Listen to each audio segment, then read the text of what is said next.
ఇప్పుడంటే makeup products సామాన్లు అన్ని మనకి అవైలబుల్ లో ఉన్నాయి, అంగిల్లో పోయినా దొరికేస్తుంది. అప్పుడు మీకు ఎట్లా మేకప్ సామాన్? అప్పుడు మేకప్ సామాను మేము మెడ్రాస్ కు తెచ్చుకునేవాళ్ళం.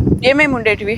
రెడ్, గ్రీన్, ఎల్లో, వైట్ ఇవన్నీ తెచ్చుకునేవాళ్ళం. కలర్స్లు ఆ కలర్స్ తెచ్చుకొని అన్ని కమెండ్ చేసేవాళ్ళం. లైట్ బ్లూ కావాలంటే మరి ఇంకి బ్లూ కలుపుకునేవాళ్ళము.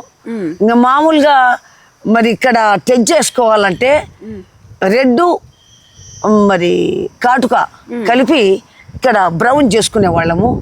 అట్లా చేసుకొని మేము మేకప్ చేసుకునేవాళ్ళం. మేము సొంతమే చేసుకునేవాళ్ళం, ఒకరు చేసేది లేదు మాకు. ఈ సెట్టింగ్ గిట్టింగ్ మొత్తం మేమే చేసుకునేవాళ్ళం. అంటే రంగు డబ్బాలు తెచ్చుకుంటారు? రంగు డబ్బాలు తెచ్చుకొని మరి మామూలుగా పొడి రంగులు తెచ్చుకొని మేము కలుపుకుంటాం.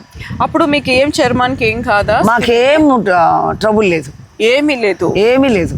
ఎంతవరకు పెట్టుకునేటోళ్ళు అట్లనే కలర్ అంతా? తెల్లవారేంత వరకు 5 గంటల వరకు. అవునా? సాయంత్రం 9-8 గంటలకు మేకప్ చేసుకుంటే 5 గంటల వరకు ఉండేవాళ్ళం. రంగస్థల నాటకాలు అంటేనే రంగులు వేసుకోవడం, నాటకాలు ఆడడం.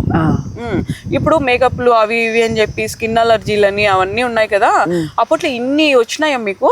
అప్పుడు లేవు అస్సలు. మేమన్నీ ఈ పొడి రంగులు తెచ్చుకొని అవి మేము. ఎంత ఉండేటివి అమ్మ అప్పట్లో రేట్లు?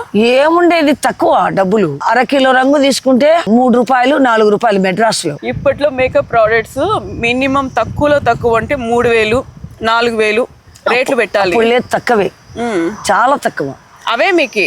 అవే తెచ్చుకొని మేము మెడ్రాస్ కు పోయి అన్ని తెచ్చుకొని మెటీరియల్ తెచ్చుకొని డ్రెస్సులు కుట్టుకునే వాళ్ళము.